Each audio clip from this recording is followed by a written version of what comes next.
Hello, my name is BRIAR West and I'm a fluid artist from Salt Lake City.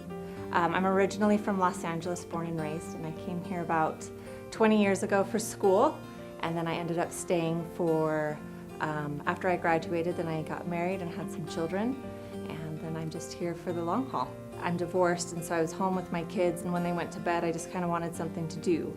So what I did is I just would start just messing around with a few art supplies that I did have, which was just some ink, and I just wanted to see different things that it would do. So I just tried different things that were out in the garage, and it started out with things like brake fluid and just burn fuel, things like that. I even tried it with some nail polish remover, and I settled on rubbing alcohol was obviously the best choice, and it just dissolved, and just the small pieces just got bigger and bigger as I poured with more ink and more alcohol, and the process has just changed over time. So something that was interesting and I absolutely did not see coming this year was suddenly there was a run on rubbing alcohol, and one night I went to go grab some more. I just took it for granted, and I went to grab some, and it was gone overnight. It absolutely disappeared. But at the same time, more and more people, because they were home, were interested in pieces and having pieces made. So the demand went up and the supply for what I needed to make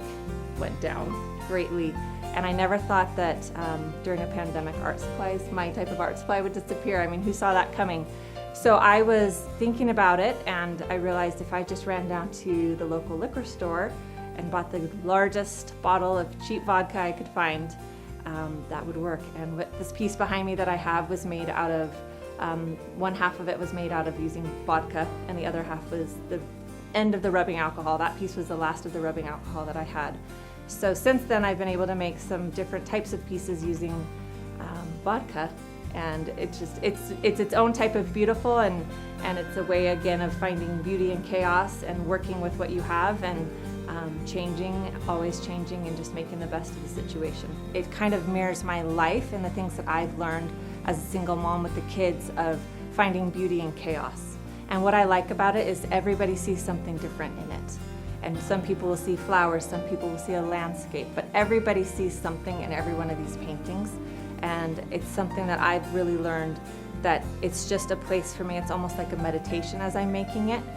And it takes where I am at that moment, and I'm able to pour kind of my feelings out on there, and I can look back at all of my paintings and know exactly where I was that day emotionally, because it speaks to me, and all of the energy from where I am dries on that paper. And that's something that I'm grateful for. It's been a really, really kind of a saving grace for me.